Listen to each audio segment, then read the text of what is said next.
Boa noite, igreja gloriosa. Não está muito gloriosa, não. Boa noite, igreja gloriosa. Aqui tem filhos de Deus, lavados pelo sangue de Jesus.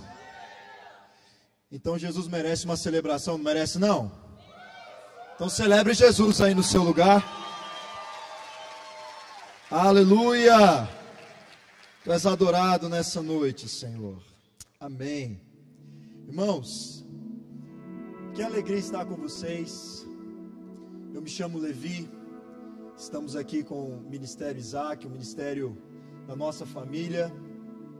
O Silas, vou aproveitar para apresentar os meninos. O Silas, nosso líder aqui, estava ministrando, cantando e tocando violão. O Lucas estava na bateria. O Iago no contrabaixo. O Wesley na guitarra. E o Dogão é o nosso gênio, que cuida do som para nós, que nos acompanha e resolve 90% dos nossos problemas, porque pelo menos 10% a gente tem que saber resolver, né? Então nós estamos aqui como equipe, servindo ao Senhor, e viemos com a missão de alguma forma edificar a fé de vocês. Amém? E aproveitando, eu quero dizer que de alguma maneira o Senhor me conectou com essa igreja já há muito tempo. Quando eu era um jovem, mais jovem do que sou, tenho apenas 29 anos. Dizem que eu rodei de pneu murcho, mas eu não acredito muito não. Pelo menos minha esposa não confirma isso. E quando eu tinha por volta de 21 anos de idade, eu tive a oportunidade, não sei se o pastor Eric vai se lembrar, no momento que eu tive com ele no acampamento que nós participamos em conjunto com a igreja de Ribeirão, mas eu fiz o curso teológico, que ele era o chefe da turma, e naquela oportunidade eu aprendi muito sobre a palavra de Deus, sobre princípios, sobre o ministério. E olha que interessante, aquilo serviu para me direcionar para a minha vida ministerial.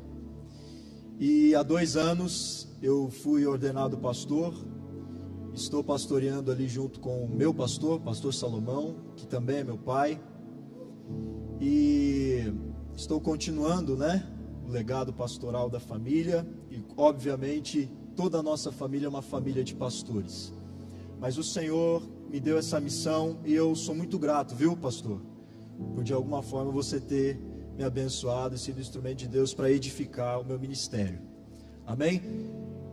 O pastor de vocês é bom demais, não é? Então você pode celebrar Jesus pela vida dele, né?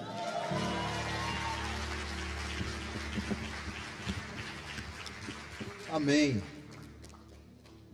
Glória a Deus. E hoje eu estou aqui com a tarefa de fazer você voltar os seus olhos para Jesus.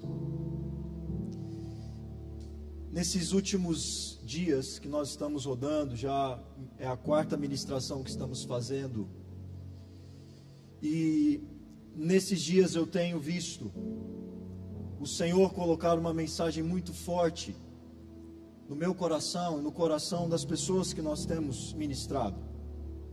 É tempo da adoração ao Senhor ser restaurada. É tempo do altar da adoração ser restaurado.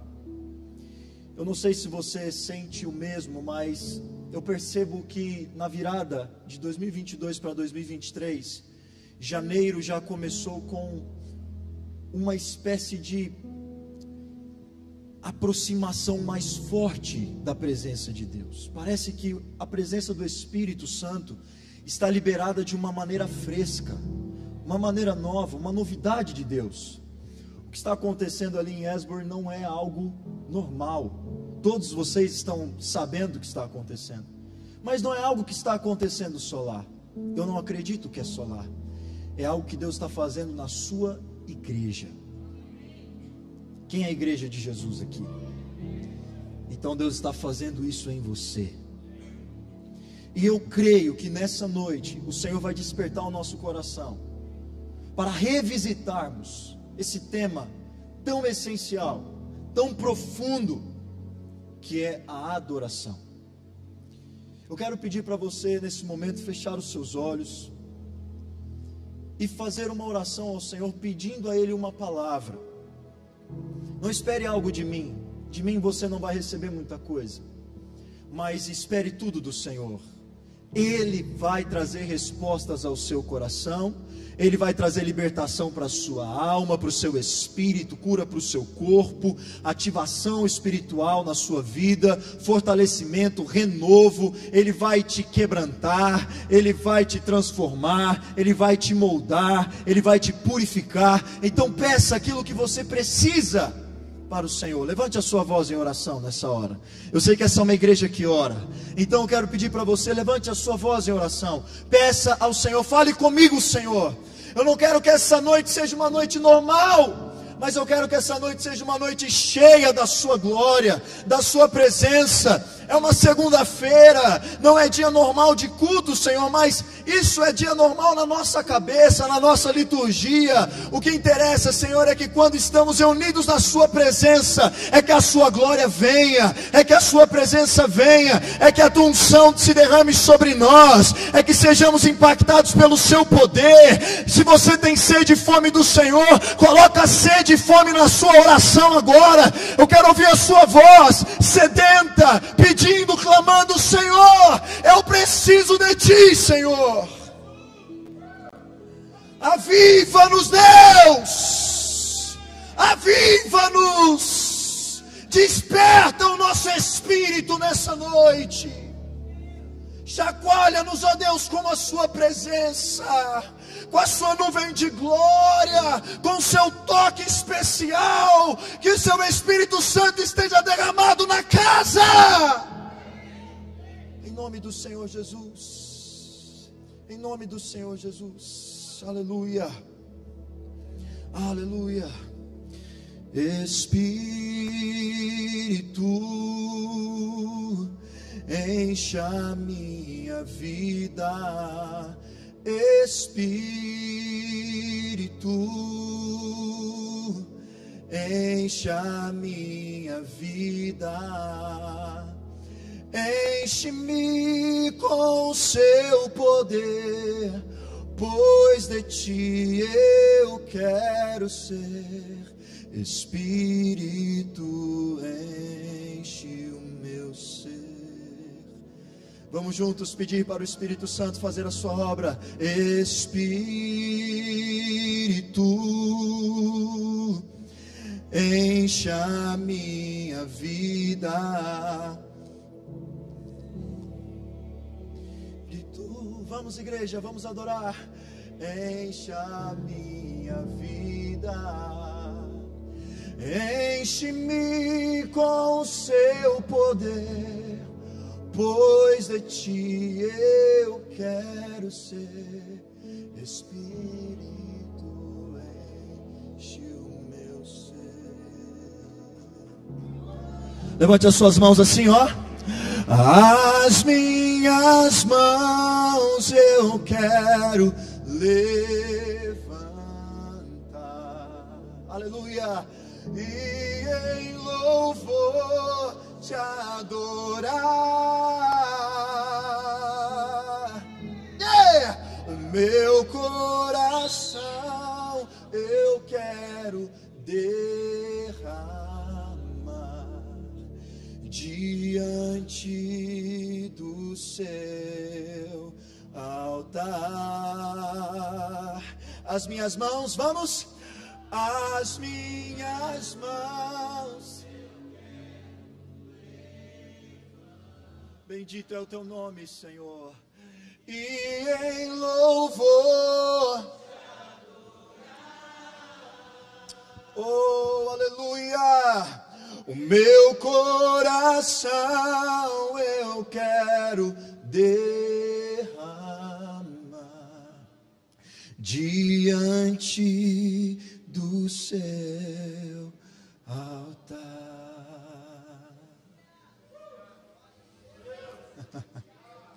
O Espírito Santo está liberado aqui.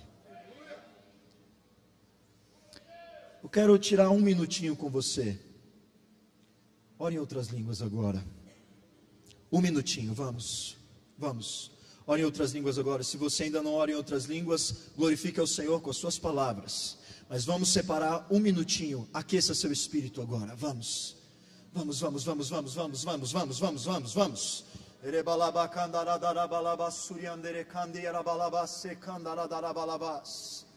Oh,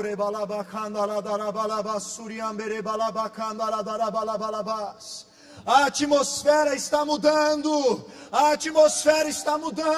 o portal dos céus está se abrindo, a glória do Senhor está sobre nós, e o Espírito Santo quer adorar a Cristo através de você.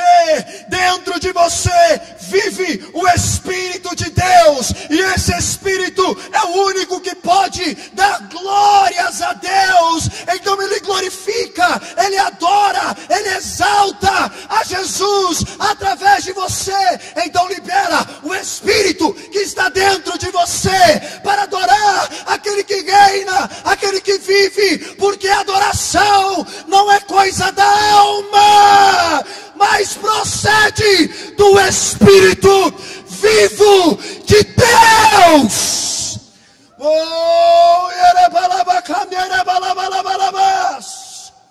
Aleluia! Nós estamos reunidos nessa noite, Senhor, não é para dizer coisas que pensamos, não é para dizer coisas que sentimos, mas é para sermos instrumentos de adoração na sua presença, porque o que importa é que o Senhor cresça, que nós desaparecemos e que a tua glória venha. Quem tem sede e fome da glória de Deus,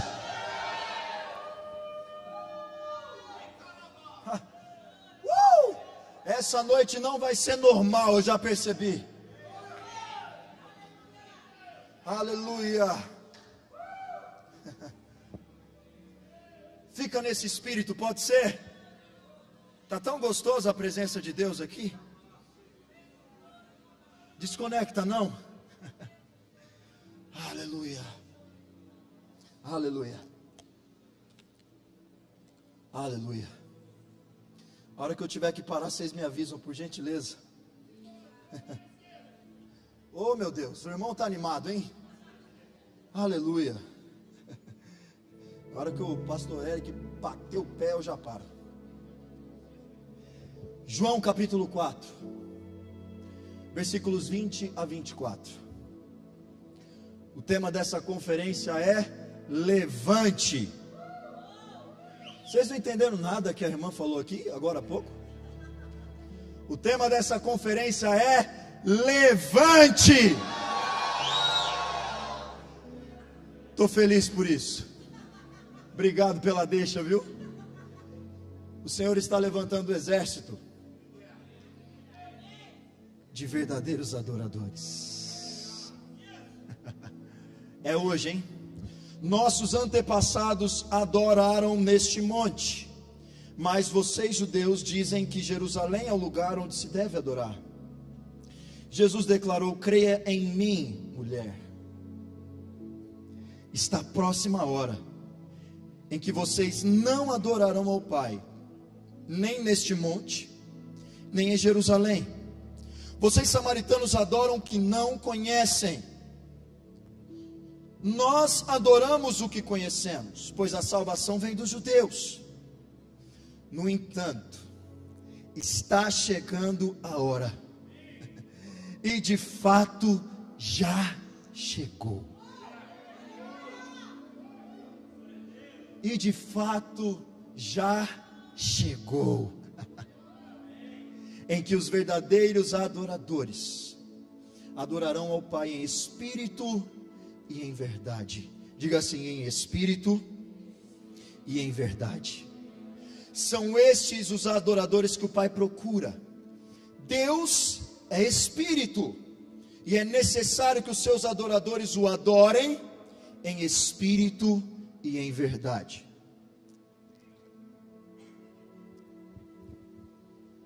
O propósito de vida de cada ser humano é adorar a Deus. Quando Deus criou Adão, formou do pó da terra e soprou sobre ele o seu,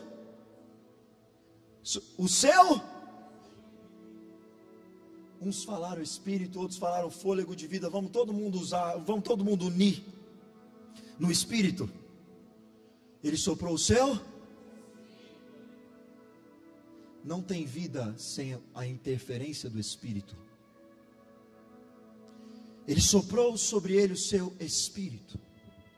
E então Adão se tornou alma vivente. E ele começou a viver sua vida normal. E ele percebeu que ele tinha algumas necessidades, que Deus criou ele com algumas necessidades normais de qualquer ser humano. Por exemplo, quando Adão estava cansado, ele sentia o quê? Sono.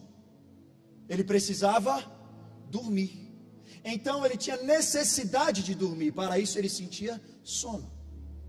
Quando Adão estava com sede, quando ele precisava se hidratar, ele sentia sede. Quando ele estava com fome, ele tinha uma enorme variedade de vegetação, de frutos, de vegetais, para poder comer.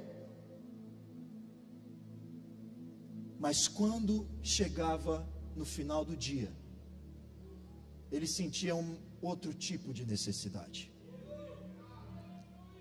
Sua alma estava bem, seu corpo estava bem, mas faltava ainda uma coisa. E então ele ia para o lugar do encontro. E ele ouvia, ele não via, ele ouvia o pai vindo, dando passos no jardim, porque Deus é Espírito. E ali ele começava a saciar a sua sede de Deus. Como? Adorando a Deus, tendo comunhão com Deus. Então, o Adão, o primeiro da nossa raça, foi feito com a necessidade de se conectar com Deus.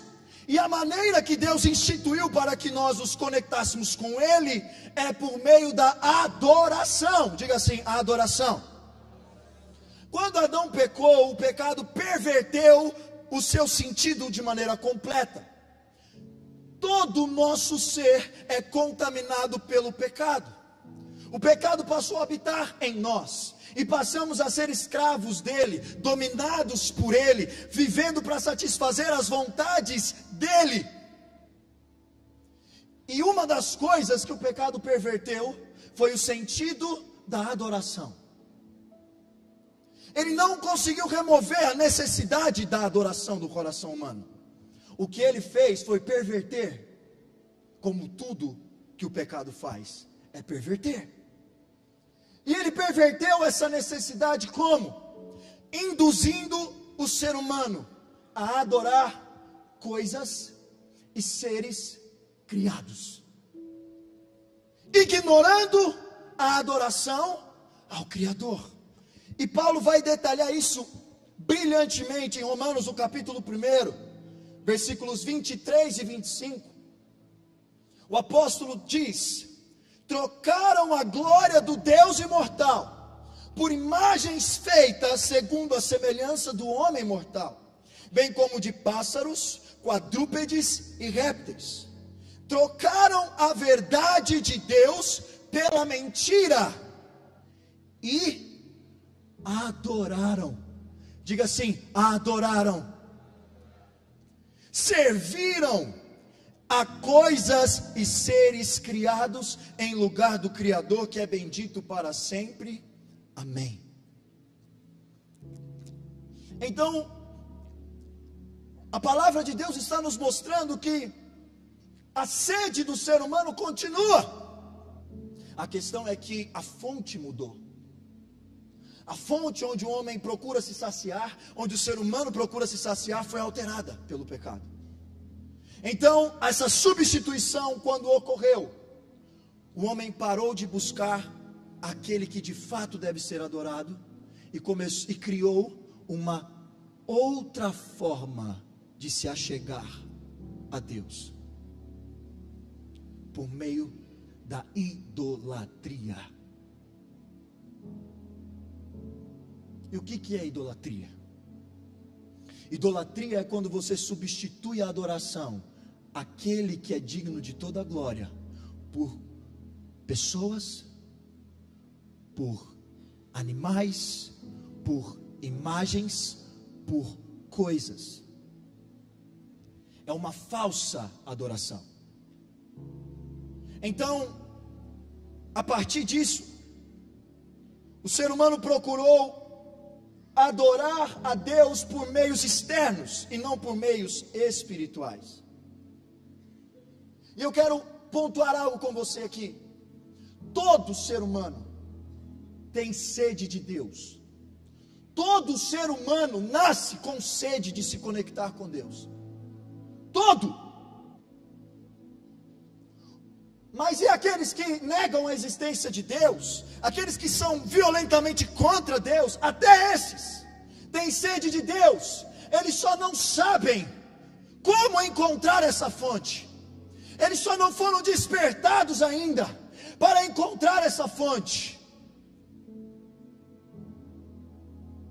Mas vai chegar um momento, e eu já estou vendo isso acontecer, em que o avivamento que Deus está liberando sobre essa terra nesses dias, nós veremos pessoas que nunca nós imaginaríamos que estaríamos com seus joelhos dobrados, rendidos a Jesus, de fato dobrados diante do Senhor, entregando a sua alma para Deus e vivendo para o Senhor. Nós veremos aqueles que, como Saulo, era contra o agir de Deus, mas quando teve um encontro com Cristo ressurreto, não pode permanecer de pé. Deus fará isso acontecer. Deus fará. Deus fará. Há uma sede incansável dentro de nós por Deus. E essa mulher que se encontrou com Jesus no poço de Jacó, ali em Samaria, na cidade de Siquém, essa mulher, ela tinha muitas sedes. A principal delas era a sede de Deus, mas ela tentou substituir por outras coisas. Ela tinha sede de homens. 5 homens. A mulher não era fácil. Aquela mulher não era fácil. Ela era incansável. A imoralidade dela, o pecado dentro dela, fazia com que ela tentasse satisfazer uma necessidade em pessoas, em relacionamentos, quando na verdade o que tinha dentro dela era uma sede de Deus. E ela começou a conversar com Cristo. Cristo puxou a conversa, vocês conhecem a história. Mas um ponto essencial da conversa é que ela percebe que Jesus é diferente. Ela percebe que Jesus é um profeta. E ela fala: peraí, esse rapaz está falando comigo é diferente. Ele não é um homem comum. Então deixa eu aproveitar a oportunidade. Eu tenho uma sede aqui dentro. Eu tenho uma sede de me conectar com Deus. Eu tenho uma sede de adorar a Deus. Eu quero saber se Ele pode me ajudar a resolver esse problema. Então ela questiona: Jesus, os samaritanos dizem que é no Monte Gerizim, no templo que construíram ali no Monte Gerizim, que se deve adorar. Os judeus dizem que é no templo em Jerusalém que se deve adorar. Eu quero adorar, mas e aí? Onde é o lugar de se adorar a Deus de verdade? Aí Jesus responde para ela: mulher, creia em mim. Vocês samaritanos adoram o que não conhecem. Vocês praticam uma adoração ignorante, uma adoração falsa, uma adoração estranha. Os judeus, e Jesus se inclui, porque ele era judeu, nós os judeus, adoramos o que conhecemos.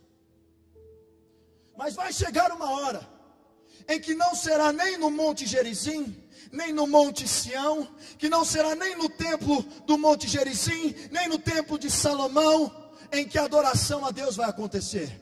Está chegando a hora em que Deus vai realizar algo logo ali na frente, e que cada pessoa que depositar a sua fé naquilo que Deus vai fazer, não importa o lugar onde ela estiver, não importa o lugar onde ela estiver plantado os seus pés, na hora que ela depositar a sua confiança no que Deus fará, e abrir a sua boca, levantar as suas mãos, e começar a exaltar e glorificar o nome do Senhor, Deus transportará o reino dos céus para o coração daquela pessoa, e a glória de Deus virá sobre ela, porque chegará o tempo em que a verdadeira adoração não dependerá de lugares, de coisas, de animais, de pessoas, mas basta um coração vivificado pelo Espírito.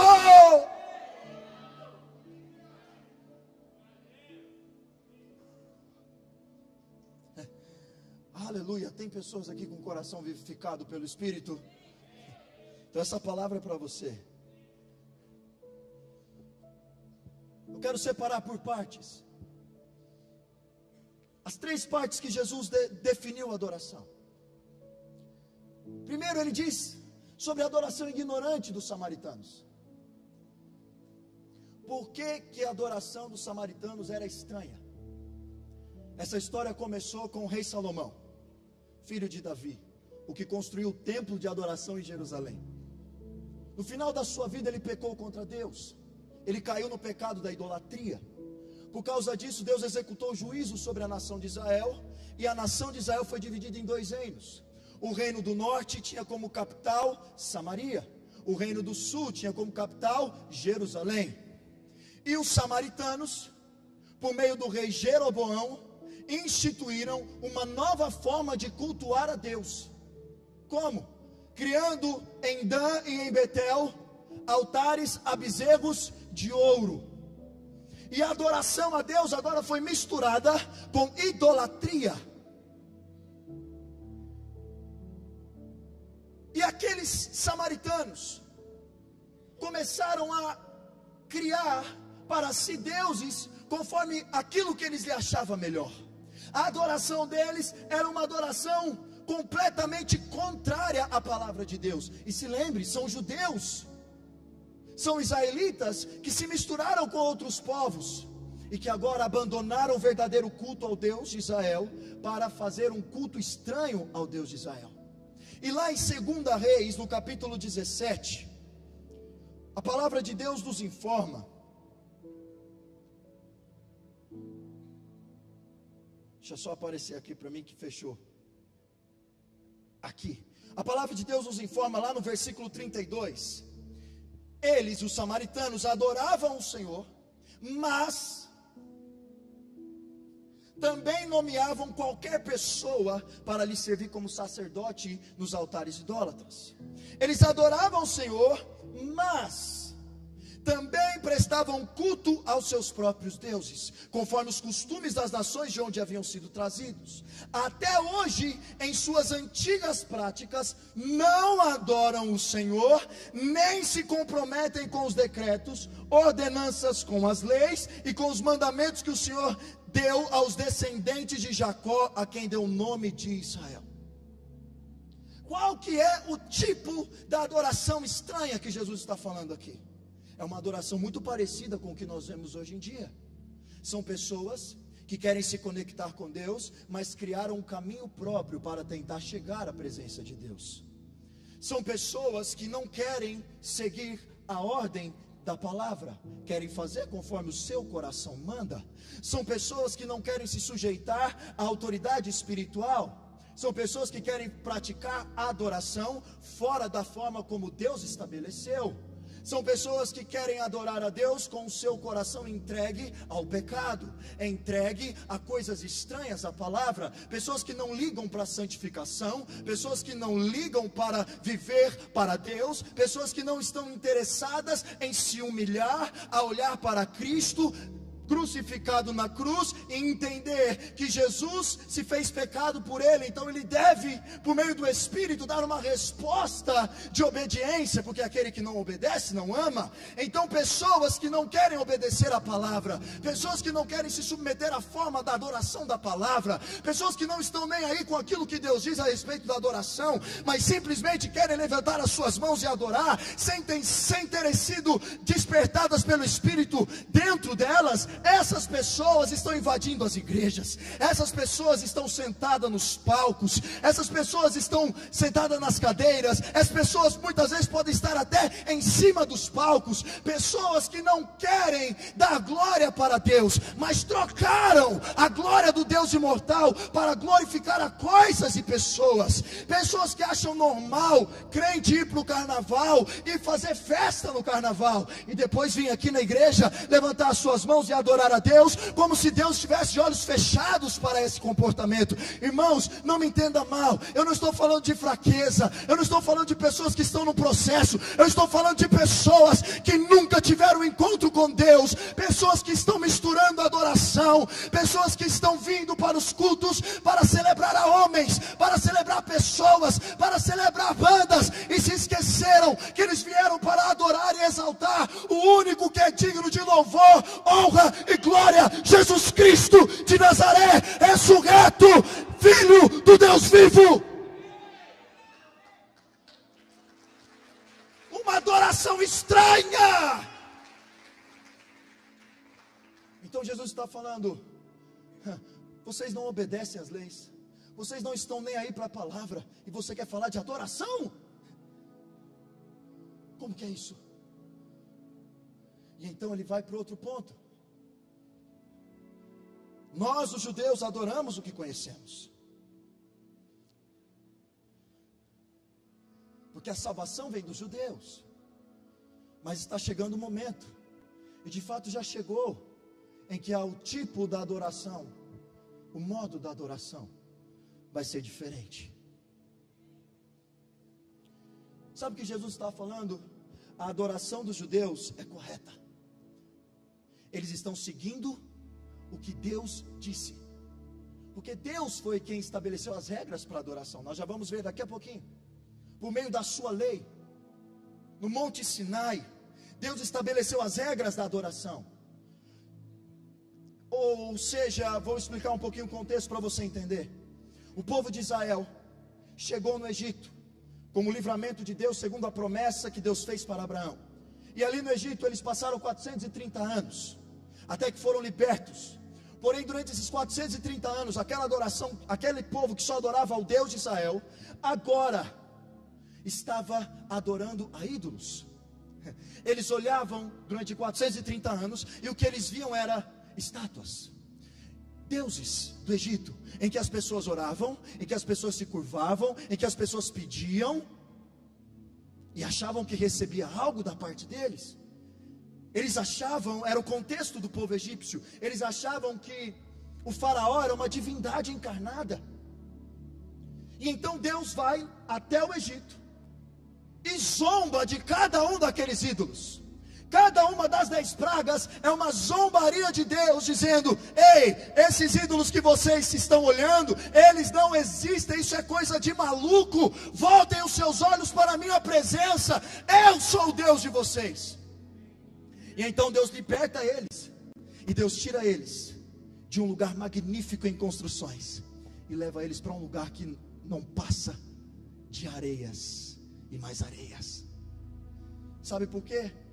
Porque tudo que eles tinham na vida deles, todo olhar que eles tinham, toda a percepção que eles tinham é: Deus tal, Deus tal, Deus tal, Deus tal, Deus tal, Deus tal. Agora, quando eles saem daquele mundaréu de coisas, tudo que eles podem olhar e ver é o Deus Criador de toda a terra. Deus tirou eles do Egito, conduziu para o deserto, para que eles olhassem para o alto e dissessem: é de lá que veio o meu socorro. E então Moisés é chamado por Deus para poder passar a ele as suas leis. E Deus diz para Moisés: Moisés, eu quero habitar no meio do meu povo, Então você vai construir um tabernáculo desse jeito, assim, assim, assim, assim. Essas vão ser as regras. Faça tudo conforme eu estou te mostrando. E então, enquanto Deus está querendo se encontrar com o seu povo está se entregando à idolatria. Eles fizeram para si bezerros de ouro e de novo trocaram a glória do Deus imortal e colocaram a glória em seres criados, dizendo: estes são os deuses que nos tiraram da terra do Egito. O pecado perverteu a adoração no coração do ser humano. E então Deus estabelece uma regra de adoração. Levítico é esse livro. É um livro em que Deus estabeleceu, e preste atenção, o livro de Levítico começa dizendo assim: da tenda o Senhor chamou Moisés. Ele estava fora da tenda. Moisés, ninguém entra, nem você. Primeiro aprenda, é desse jeito que se chega na minha presença. Então tem todo o livro de Levítico que você já deve ter lido. Então o começo de Deuteronômio, ou melhor, de Números, é na tenda. Somente depois que Deus estabelece o caminho correto para se chegar através da presença dele, é que nós podemos de fato, em obediência, percorrer esse caminho até a sua presença. E então Moisés começa a desfrutar daquela presença, e ali começa todos os rituais. Mas cada um daqueles modos que Deus estabeleceu era imperfeito. Diga assim: imperfeito. Vamos lá, mais forte: imperfeito. Por que era imperfeito? Hebreus capítulo 9, versículos 1 a 9. Eu preciso que você preste bastante atenção agora, tá bom? Foca aqui em mim. Hebreus 9, de versículos 1 a 9, a palavra de Deus diz: ora, a primeira aliança tinha regras para a adoração, e também o tabernáculo terreno. Foi levantado o tabernáculo na parte da frente, chamado lugar santo. Estavam o candelabro, a mesa e os pães da presença. Por trás do segundo véu havia a parte chamada Santo dos Santos, onde se encontrava o altar de ouro para o incenso e a arca da aliança, totalmente revestida de ouro. Nessa arca estava um vaso de ouro contendo maná, a vara de Arão que floresceu e as tábuas da aliança. Acima da arca estavam os querubins da glória, que com sua sombra cobriam a tampa da arca. A respeito dessas coisas não cabe agora falar detalhadamente. Estando tudo assim preparado, os sacerdotes entravam no lugar santo do tabernáculo para exercer o seu ministério. Quem entrava no lugar santo? Quem entrava no lugar santo? Muito bem. No entanto, somente o sumo sacerdote entrava no Santo dos Santos apenas uma vez por ano, e nunca sem apresentar o sangue do sacrifício que ele oferecia por si mesmo e pelos pecados que o povo havia cometido por ignorância. Dessa forma, o Espírito Santo estava mostrando que ainda não havia sido manifestado o caminho para o Santo dos Santos. Diga assim: o caminho para Deus era imperfeito. Enquanto ainda permanecia o primeiro tabernáculo. Isso é uma ilustração para os nossos dias, indicando que as ofertas e os sacrifícios oferecidos não podiam dar ao adorador uma consciência perfeitamente limpa. Por que a ordem sacerdotal, ou melhor, por que o tipo de adoração dos judeus era imperfeita? Por 4 motivos. Primeiro, o sumo sacerdote era imperfeito. Ele tinha que oferecer primeiro sacrifício pelos seus pecados, para depois apresentar o sacrifício pelos pecados do povo. Ele era imperfeito. O sacrifício também era imperfeito. O sacrifício só tinha poder para purificar exteriormente, externamente, aqueles que se aproximavam para adorar. O tabernáculo também era imperfeito, porque o tabernáculo era uma espécie de maquete gigante. É como uma construção, mas que há ainda uma outra construção superior, que ninguém pode ver, uma construção espiritual. Então o tabernáculo na terra não era o verdadeiro tabernáculo de Deus, era apenas uma representação do verdadeiro santuário de Deus. Quantos estão comigo? Estão entendendo? Ok. E a aliança da lei também era imperfeita. Então vamos lá. O sumo sacerdote era imperfeito, o sacrifício era imperfeito, o tabernáculo era imperfeito, e a aliança da lei era imperfeita. Por que que tudo isso era imperfeito, irmãos? Porque tudo isso apontava para algo que Deus ainda iria inaugurar. Lá em Romanos 10, do 1 ao 4, a palavra de Deus fala que a lei traz apenas uma sombra dos benefícios que hão de vir, e não a realidade dos mesmos. Diga assim: sombra. A lei traz sombra e não a realidade. Por isso, ela nunca consegue, por meio dos mesmos sacrifícios repetidos ano após ano, aperfeiçoar os que se aproximam para adorar. Se pudesse fazê-lo, não deixariam de ser oferecidos, pois os adoradores, tendo sido purificados uma vez por todas, não se sentiriam culpados dos seus pecados. Contudo, esses sacrifícios são uma recordação anual dos pecados, pois é impossível, diga assim, impossível, que o sangue de touros e bodes tire pecados. E lá em Hebreus 5, versículos 1 a 4, falando sobre o sumo sacerdote, a palavra de Deus diz: todo sumo sacerdote é escolhido dentre os homens e designado para representá-los em questões relacionadas com Deus, e apresentar ofertas e sacrifícios pelos pecados. Ele é capaz de se compadecer dos que não têm conhecimento e se desviam, visto que ele próprio está sujeito à fraqueza. Por isso ele precisa oferecer sacrifícios por seus próprios pecados, bem como pelos pecados do povo. Ninguém toma essa honra para si mesmo, mas deve ser chamado por Deus, como de fato foi Arão. Quem era o sumo sacerdote? O sumo sacerdote era alguém pertencente da tribo de Levi, da linhagem sacerdotal de Arão, que tinha como principal função liderar a adoração do povo de Israel. Fala assim: o sumo sacerdote era o líder da adoração.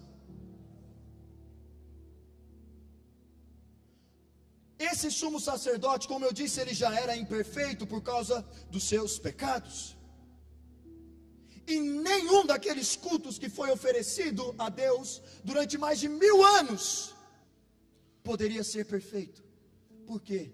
Eles não atingiam o propósito principal. Qual? Purificar você, salvar você, limpar você, perdoar você, resgatar você, vivificar você. Sangue de animais não podiam fazer isso. Representantes pecadores não podiam fazer isso. Um tabernáculo imperfeito não podia fazer isso. A aliança da lei não tinha outra função a não ser mostrar para todos que todos estão debaixo do poder do pecado e por isso carecem da glória de Deus, e apontar para aquele que um dia salvaria e resgataria estes que estão condenados. Era para isso que a lei servia. Era para apontar o dedo na nossa cara e dizer: você acha que tu é bom, você acha que pode, você acha que é santo, você acha que é perfeito, mas não, você jamais poderá obter a justiça que vem de Deus pelo seu próprio esforço, pela força da sua carne. Não, você está condenado pelo pecado do seu coração. Era isso que a lei fazia. Como adorar a Deus desse jeito? Mas Jesus prometeu para aquela mulher: vai chegar um dia, e de fato já chegou, em que os verdadeiros adoradores adorarão ao Pai em espírito e em verdade. O que Jesus estava dizendo? Ele estava dizendo para aquela mulher: está chegando o dia em que muito em breve eu vou resgatar os adoradores. Eu vou purificar os adoradores. Eu vou santificar os adoradores. Eu vou justificar os adoradores. E aquele que se aproximar para adorar ao Pai, ele vai poder adorar sem medo de ser morto. Ele vai poder adorar sem medo de ser rejeitado. Ele vai poder adorar com tranquilidade. Ele vai poder render o seu coração ao Deus de toda a terra. Ele vai poder ter acesso ao Pai. Ele vai poder desfrutar da presença gloriosa do Pai. Porque está chegando a hora em que um novo líder de adoração será levantado na terra. Quem era o líder da adoração? Diga assim: sumo sacerdote. Vamos lá, mais forte: sumo sacerdote. Isso quer dizer que para haver uma nova adoração, era necessário que fosse estabelecida uma nova ordem sacerdotal. E olha que interessante, Deus escolheu a tribo de Levi para separar a linhagem sacerdotal. Nenhuma outra tribo poderia fazer isso. Os samaritanos ignoraram essa lei e levantaram sacerdotes de qualquer localidade. Mas Deus havia instituído apenas da tribo de Levi, que virá os sumos sacerdotes e os sacerdotes. De nenhum outro lugar. Eles são separados para mim. Eles são a minha herança. E para que uma nova ordem sacerdotal fosse levantada, era necessário que os preceitos que Deus mesmo estabeleceu fossem observados. Quais? O que nós lemos em Hebreus 5, do 1 ao 4, vou resumir para você. Deus deveria eleger o sumo sacerdote. É Deus que chama o sumo sacerdote, ninguém toma essa honra para si. Este sumo sacerdote iria cumprir a função de representar pecadores perante Deus. E ele seria capaz de se compadecer das nossas fraquezas. Então Deus precisaria chamar alguém. Deus precisaria levantar alguém de uma nova ordem. E lá em Salmo 110, versículo 4, nós vemos Deus fazendo exatamente isso. Sabe o que está escrito ali? Deus bradando: tu és sacerdote para sempre, segundo a ordem de Melquisedeque. Aí está, mas quem que é esse Melquisedeque, pelo amor de Deus? A palavra de Deus nos mostra alguns detalhes interessantes sobre a vida desse homem. Em Gênesis 14, do 18 ao 20, a palavra de Deus diz: então Melquisedeque, rei de Salém e sacerdote do Deus Altíssimo, diga assim: rei, sacerdote, rei, sacerdote. Agora vamos com voz de crente, tá bom? Rei, sacerdote. Muito bem. Trouxe pão e vinho e abençoou Abraão, dizendo: bendito seja Abraão pelo Deus Altíssimo, Criador dos céus e da terra, e bendito seja o Deus Altíssimo, que entregou seus inimigos em suas mãos. E Abraão lhe deu o dízimo de tudo. Este homem é misterioso demais, mas a palavra está nos mostrando que ele era sacerdote e rei. E quando Deus aponta para uma ordem sacerdotal, segundo a ordem de Melquisedeque, Ele está apontando para um novo tipo de função ministerial. E esse Melquisedeque, ele é tão especial para este propósito, por alguns motivos. Ele é superior à aliança, ou melhor, à ordem sacerdotal, instituída por Deus através da tribo de Levi. É isso que Hebreus 7 vai nos mostrar. E olha que coisa que Deus faz aqui. Deus é sábio demais. A tribo de Levi é oriunda de Levi, bisneto de Abraão. Vamos voltando para trás. Abraão dobrou os seus joelhos diante de Melquisedeque, deu o dízimo dos seus despojos para Melquisedeque, e Melquisedeque abençoou Abraão. Então eu te pergunto, quem é maior? O que abençoa ou o que é abençoado? Vamos de novo. Quem é maior? o que abençoa ou o que é abençoado? O que abençoa, diga assim, o que abençoa. Melquisedeque era maior em autoridade que Abraão. Melquisedeque era maior em autoridade que Levi. Melquisedeque era maior em autoridade que Arão. Autoridade maior, 4 vezes maior pelo menos, se for contar as gerações. É isso que Hebreus vai nos mostrar. Mas ele também é maior em abrangência, diga assim, abrangência. Por quê? Porque a tribo de Levi, a ordem que viria da tribo de Levi, só poderia levantar sacerdotes. Mas Melquisedeque era rei e sacerdote. E então acontece algo inesperado. Uma palavra profética é liberada através do profeta Zacarias. No capítulo 3, versículos 8 e 9, Deus está revelando ao profeta e usando a vida dele para mostrar algo que ele vai fazer. Ouçam bem: sumo sacerdote Josué e seus companheiros sentados diante de vocês, homens que prefiguram coisas que virão. Quem era o sumo sacerdote Josué? Um sumo sacerdote da linhagem de Arão, segundo a ordem sacerdotal da tribo de Levi. Então Deus está dizendo: sumo sacerdote Josué, e de você para trás, lá em Arão, todos vocês apontam para outro que virá. Quem está pegando aí, vai glorificando. Vou trazer o meu servo, o renovo. Vejam a pedra que coloquei na frente de Josué. Ela tem 7 pares de olhos, e eu gravarei nela uma inscrição, declara o Senhor dos Exércitos. Ai, Jesus. E removerei o pecado dessa terra num único dia. O caminho da adoração está começando a ser construído. O que separava o homem de adorar a Deus? O pecado. Diga assim, pecado. Deus está apontando: vocês que estão servindo já há mais de 1000 anos, nunca foram capazes de remover o pecado.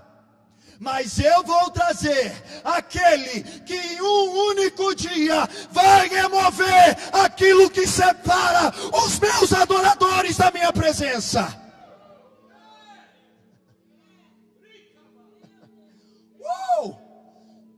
E agora no capítulo 6 de Zacarias, versículos 11 a 13, a palavra de Deus diz: pegue a prata e o ouro.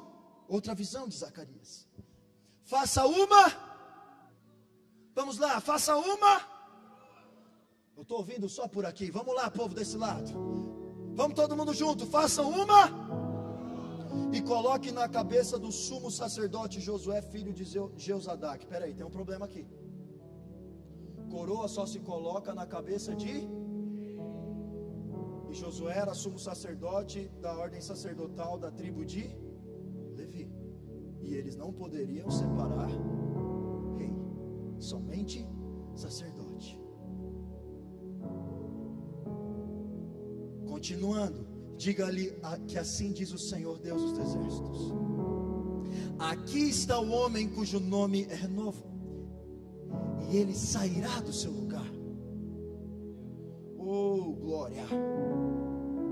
Eu gosto de glorificar a Deus, irmão. Você gosta de glorificar a Deus? Glorifica a Deus aí no seu lugar um pouquinho, vamos. Ele sairá do seu lugar e construirá o templo. Não é 1, não é 2, não é 3. Ele construirá. Vamos lá. Ele construirá o templo do Senhor. Será revestido de majestade e se assentará em seu trono para governar. E ele será sacerdote no trono, e haverá harmonia entre os dois. O que está acontecendo aqui? É uma visão profética. Zacarias não estava vendo nitidamente quem era. Então Deus colocou na sua visão profética, um homem, o sumo sacerdote daquela época, Josué. Deus não quebraria a sua aliança. Deus é fiel. O povo de Israel não. O que Deus está falando é: sumo sacerdote Josué, você aponta para aquele que virá. Então, deixa eu só pegar emprestado a sua imagem um pouquinho.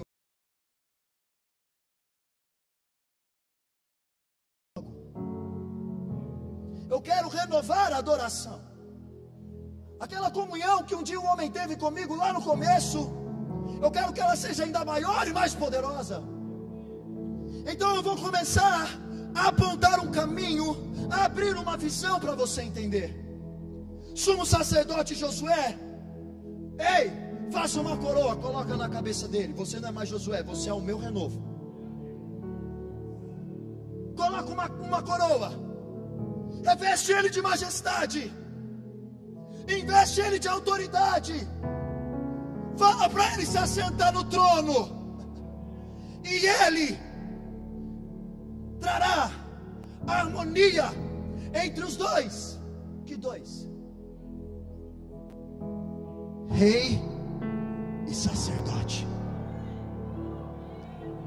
Está chegando a hora em que não será mais uma adoração só de sacerdotes, mas de reis e sacerdotes. Então eu preciso que o primeiro, o líder, seja rei e sacerdote.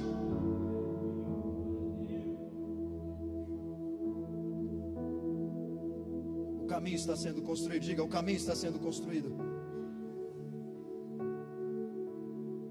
E lá em Hebreus 6, do 19 ao 20, a palavra do Senhor diz: temos essa esperança como âncora da alma, firme e segura, a qual adentra o santuário interior por trás do véu, onde Jesus, que nos precedeu. Sabe de quem que ele está falando aqui? Nessa primeira parte, sabe de quem que ele está falando aqui? Fala assim, ó, de mim. Fala assim, de mim. Preste atenção no texto, está claro. Temos esta esperança como âncora da alma, firme e segura, a qual adentra o santuário interior por trás do véu. É a segurança, é a fé que precede a entrada no lugar da adoração, onde Jesus, que nos precedeu, entrou em nosso lugar, tornando-se sumo sacerdote para sempre, segundo a ordem de Melquisedeque. Agora eu quero pedir para você pegar toda a fé que você tem agora guardada aí, junto com a sua atenção, e olhar para mim. Eu vou ler algumas coisas aqui, enquanto você vai concordando, o Espírito Santo vai falando com você, e você dá um glória a Deus, você celebra Jesus conforme o Espírito vai te movendo, amém? Me ajuda a pregar, posso contar com você? Então vamos lá. É importante nós entendermos que a ordem sacerdotal de Melquisedeque, na qual Jesus é o sumo sacerdote, precisa se constatar que essa ordem sacerdotal é superior à ordem da tribo de Levi, senão a adoração vai ser inferior. Correto ou não? Então, Hebreus capítulo 7 vai nos mostrar, dos versículos 23 a 27, eu vou ler com vocês esse contraste.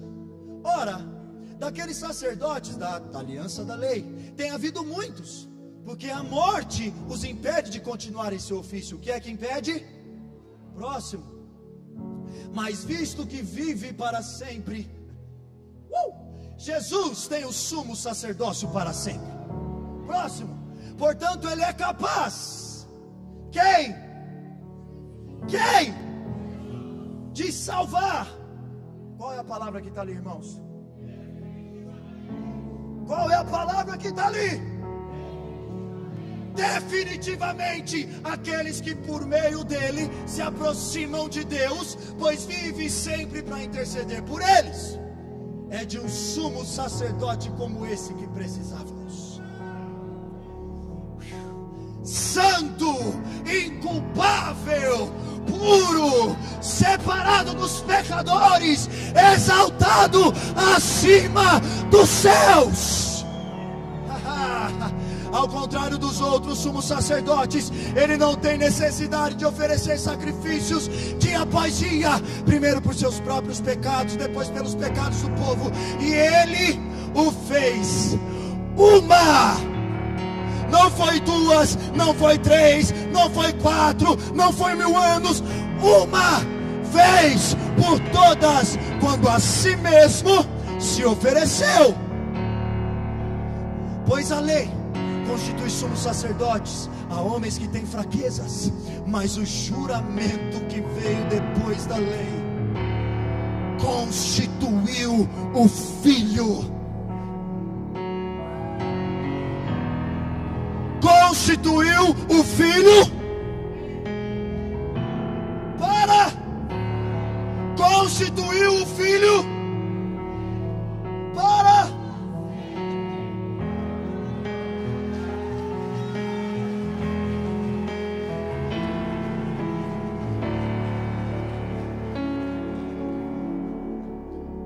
quero apresentar para vocês alguns contrastes nesse texto. Você vem comigo? Vamos para o céu agora? Quem quer ir para o céu agora? Quem quer ir para a glória agora? Então vamos para a glória. O sacerdócio levítico foi instituído por meio da lei, que era transitória e temporal. O sacerdócio de Cristo foi instituído por meio de um juramento imutável de Deus e eterno. O sacerdócio levítico foi instituído por meio de uma aliança imperfeita, tendo como mediador o sangue de animais. O sacerdócio de Cristo foi instituído por meio de uma aliança superior, sendo ele mesmo um mediador, oferecendo o seu próprio sangue perfeito e sem pecado.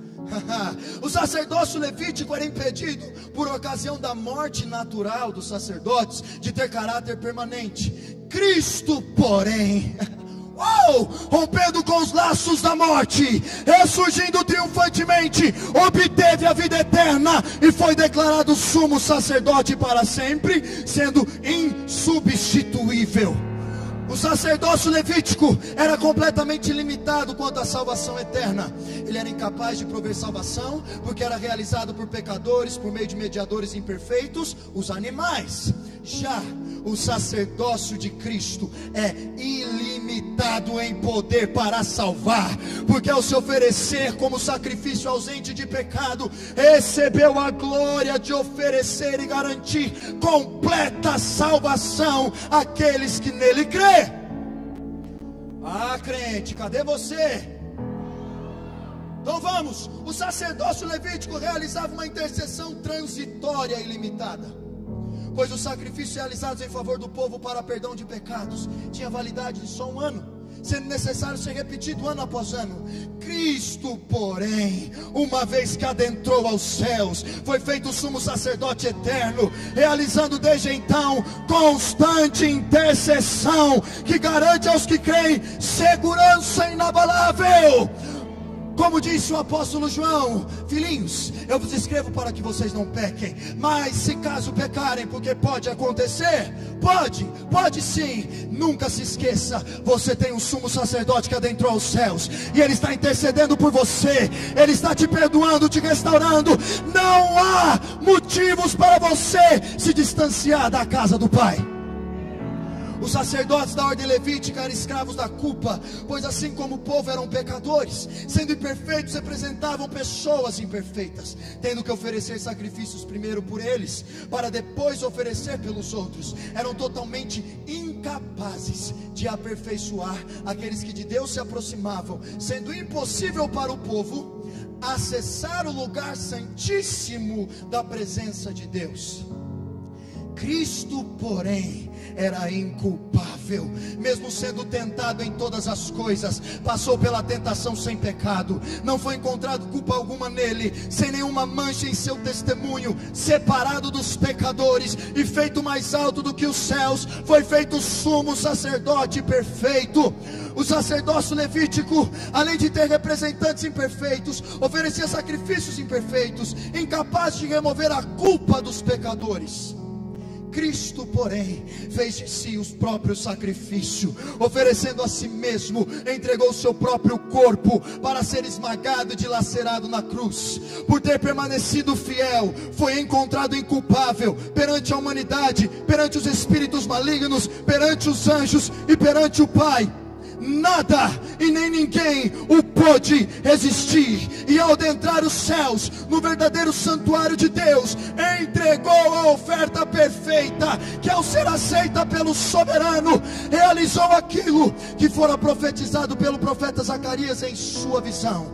O pecado foi removido da terra no único dia. O sumo sacerdote perfeito realizou o que ninguém foi capaz de realizar. E ao fazer isso, aperfeiçoou para sempre os que estão sendo santificados por Deus, feitos à sua imagem e semelhança. Cristo é melhor do que os anjos, Cristo é melhor do que a lei, Cristo é melhor do que Arão, Cristo é melhor, Cristo é melhor, Cristo é melhor, Cristo é melhor, Cristo é melhor, é melhor. É melhor, é melhor, é melhor, é melhor, é melhor. É de um sumo sacerdote como este que precisávamos. Santo, inculpável, perfeito para sempre. Ele disse: a verdadeira adoração não pode ser construída conforme a mente humana. A verdadeira adoração não é do jeito de vocês adorarem, é do jeito que o papai estabeleceu. A verdadeira adoração não tem nada a ver com sacrifício de animais, coisas assim. Não. Ele estabeleceu um sacrifício perfeito.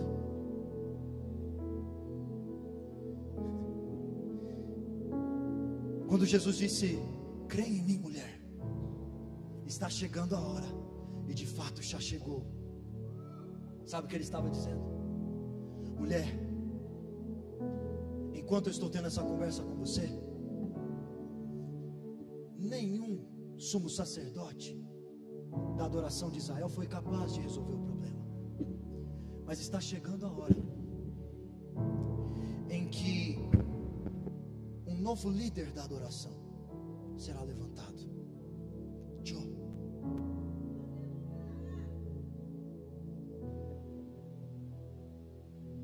Eu, Jesus,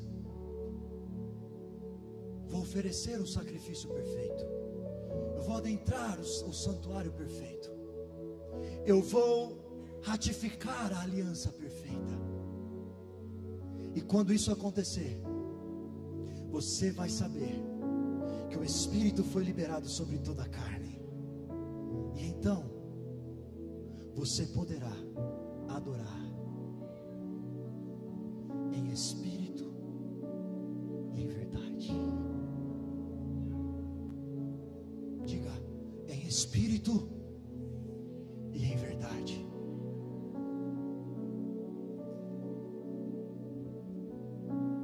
Quero terminar com esse versículo, Hebreus capítulo 10, com essa passagem do 11 ao 23. Nós vamos ler juntos. Dia após dia, todo sacerdote se apresenta, exerce os seus deveres religiosos, repetidamente oferece os mesmos sacrifícios que nunca podem remover os pecados.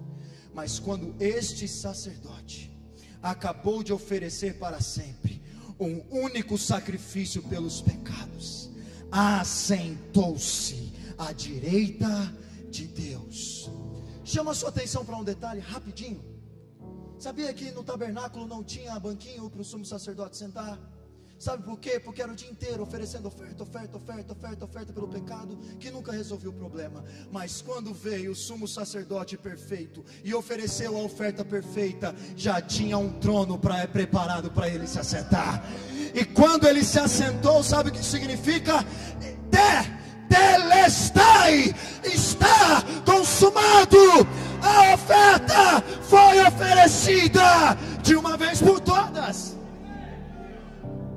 Aleluia. Daí em diante ele está esperando até que os seus inimigos sejam colocados como estrado dos seus pés, porque por meio de um único sacrifício ele aperfeiçoou para sempre os que estão sendo santificados. Diga eu.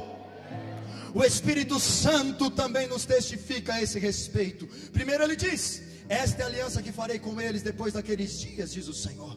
Colocarei as minhas leis em seus corações e as escreverei em suas mentes. Diga assim: em espírito e em verdade. Vamos, em espírito e em verdade. Colocarei as minhas leis na sua mente, no seu coração, e acrescenta: dos seus pecados e iniquidades não me lembrarei mais. Onde essas coisas foram perdoadas, não há mais necessidade de sacrifício pelo pecado. Agora é para você isso aqui, crente. Portanto, irmãos, temos plena confiança para entrar no Santo dos Santos pelo sangue de Jesus, por um novo e vivo caminho que Ele nos abriu por meio do véu. Isso é do seu corpo. Deixa eu brecar um pouquinho aqui. Ele abriu o caminho por meio do véu, por meio do seu Santa Ceia do Senhor. Última ceia, antes de Jesus se oferecer. Ele chegou para os seus discípulos, mandou Pedro, Tiago e João preparar a ceia. Os homens também eram cozinheiros bom. Prepararam o cordeiro da Páscoa. E quando Jesus viu aquela mesa montada, ele olhou e ele viu o cordeiro. E ele disse: como eu esperei ansiosamente por esse dia. Você tem um pet, muito provavelmente. Tem um cachorrinho lá, um gatinho, um coelhinho, um papagaio, sei lá. Mas eu preciso colocar esse sentimento em você. Não é muito bom não, mas eu preciso. Imagine que você é convidado para um jantar muito especial. E o que está sendo servido é o seu pet, que você ama tanto. Eu tenho lá um cachorro lindo, chama Aslan. Meu irmão, eu ia ficar doido. Eu acho que você sentiu, né? Isso porque é algo que a gente ama muito. Mas Jesus olhou para o cordeiro, e o cordeiro não era o pet de Jesus. Ele olhou para aquele cordeiro e falou: ei, é a última vez que você vai ser assado. Amanhã eu estarei aí. Jesus disse: eu esperei ansiosamente para ser assado no fogo do juízo, para ser crucificado como maldito, porque está chegando a hora em que os verdadeiros adoradores vão adorar ao Pai, e eu vou fazer isso acontecer. Chegou a hora. Então Jesus foi crucificado, e ele deu um brado: Tetelestai, está pago, está feito, está consumado. A dívida foi paga. A cédula de dívida que nos era contrária foi pregada na cruz por meio daquele que se sacrificou em nosso lugar. Aquele que não pecou foi feito pecado por nós, para que nele fôssemos feitos justiça de Deus. Jesus. E então ele diz: Pai, em tuas mãos entrego o meu espírito. Volta para a ceia. Jesus pegou o pão, partiu o pão no meio, e o que ele disse? Vamos lá, esse é o meu partido por... Você consegue imaginar um pão bem bonito aqui? Vamos lá, ele partiu o pão, ele disse: esse é o meu... Ah não, vamos gente, esse é o meu partido por... Naquele dia parecia que era só para se lembrar do que Jesus ia fazer na cruz. Meu corpo esmagado. Então nós lembramos de Isaías 53. Ele foi ferido pelas nossas pelos nossos pecados, esmagado por Deus, afligido por Deus. Temos saúde por causa disso, temos paz por causa disso, coisas que Ele fez. Mas quando Ele disse, na verdade: Pai, em Tuas mãos entrego o meu espírito, olha para mim, porque agora vai ser céu na terra. Ele disse: Pai, recebe o meu espírito. Naquela mesma hora, o tempo mudou, as nuvens ficaram tensas, parecia cena de terror. Eu acho que foi um trovão que eu ouvi agora há pouco. Foi, daí para pior. O negócio estava feio, o tempo virou, um terremoto veio sobre Jerusalém, convicção de pecado. Estava ali o sumo sacerdote, cuidando do templo da adoração, e quando ele percebe, ele vai no Santo dos Santos ver se está tudo bem, e o que ele vê? O véu rasgado, de cima a baixo.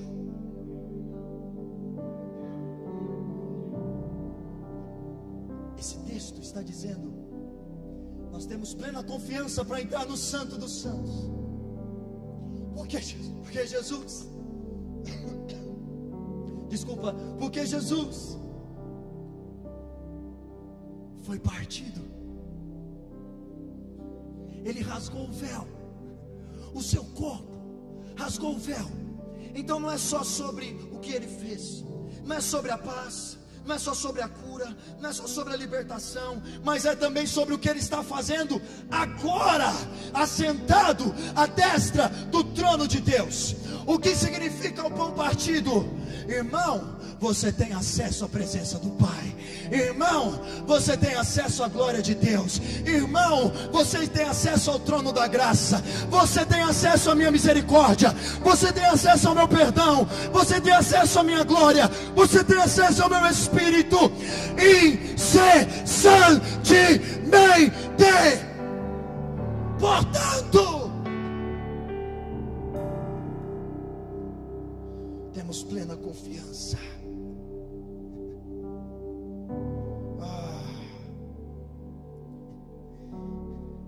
Última parte do texto, nós vamos adorar. Temos, pois, um grande sumo sacerdote sobre a casa de Deus. Sendo assim, aproximemo-nos de Deus com um coração sincero e com plena convicção de fé, tendo a roupa, tendo a estola sacerdotal,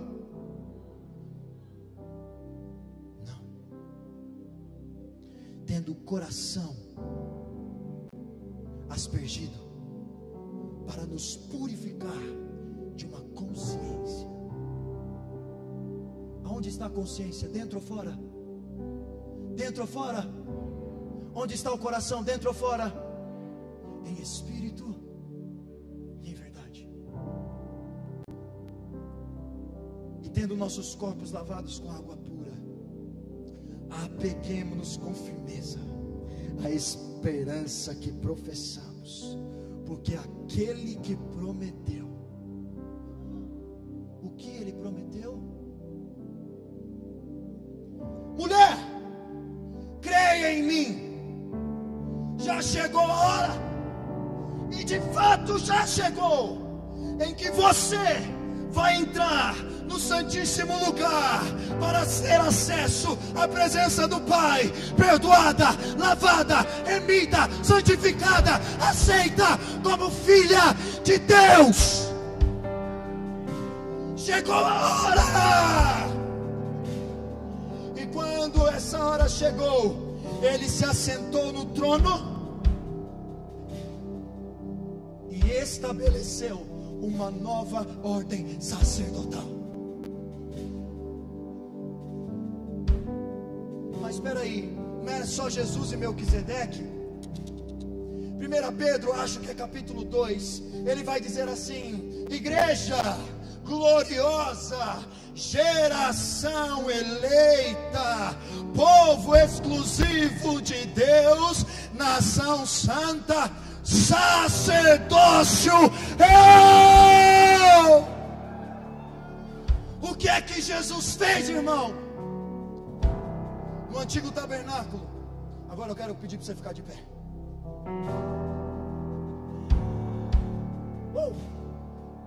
No antigo tabernáculo, como nós lemos, somente o sumo sacerdote podia entrar no Santo dos Santos, e os sacerdotes só podiam entrar até o lugar santo. Mas então Jesus estabeleceu uma nova regra do jogo. Agora já não tem mais sumo sacerdote, eu já estou resolvido aqui, então já estou no trono. Então quer saber, precisa mais de véu não? Sacerdotes, pode entrar onde vocês nunca poderiam ter entrado antes. Quem aqui é sacerdote do Deus vivo? Quem aqui é comprado pelo sangue de Jesus? Quem aqui é salvo pelo sangue de Jesus? Quem aqui é perdoado por Jesus? Lavado por Jesus? Aceito por Jesus? Irmãos, a verdadeira adoração não é feita por povo, é feita por um povo de sacerdotes reais, pessoas que estão conectadas a Cristo, pessoas que hoje são na terra a expressão do reino de Deus, pessoas enquanto o mundo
então chegou o sumo sacerdote, o líder da nova adoração. Ele ofereceu um sacrifício perfeito, sim, mas ele também saiu para levantar o templo do Senhor. O templo do Senhor não é mais templos feitos por mãos humanas, mas por corações vivificados pelo Espírito Santo de Deus. E então, para construir esse templo, ele precisava mudar, ele precisava executar algo. Então o que aconteceu? Igreja, 10 dias, esperem, ou melhor, não disse quantos dias, fiquem em Jerusalém até que vocês sejam revestidos do poder.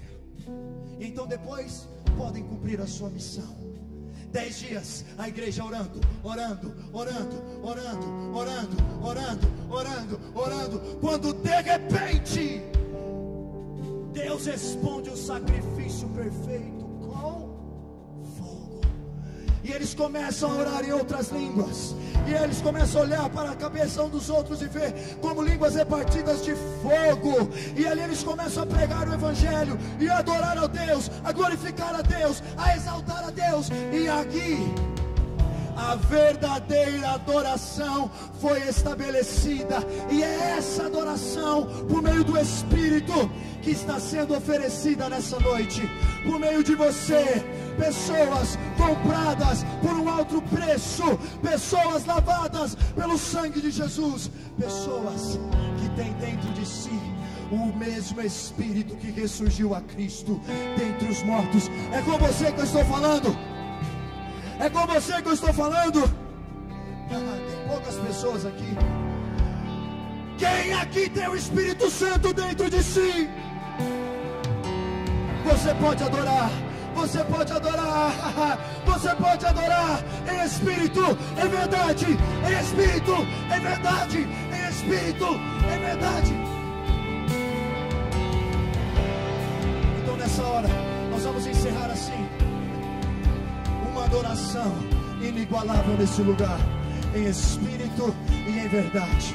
Eu quero pedir para você nessa hora, levante as suas mãos o mais alto que você puder, junto com ela o seu coração, e você vai adorar a Deus, não mais com medo, não mais com situações que estão te prendendo, não. Você vai colocar isso diante de Deus. O perdão está garantido, a purificação está garantida, o fogo está liberado. Ele purificará o seu coração, porque se você depositar a sua confiança em Jesus, você tem uma segurança. Tu és digno de tudo, inabalável, firme, inabalável. Vamos, vamos, adoração, adoração. Tu és digno de tudo, pois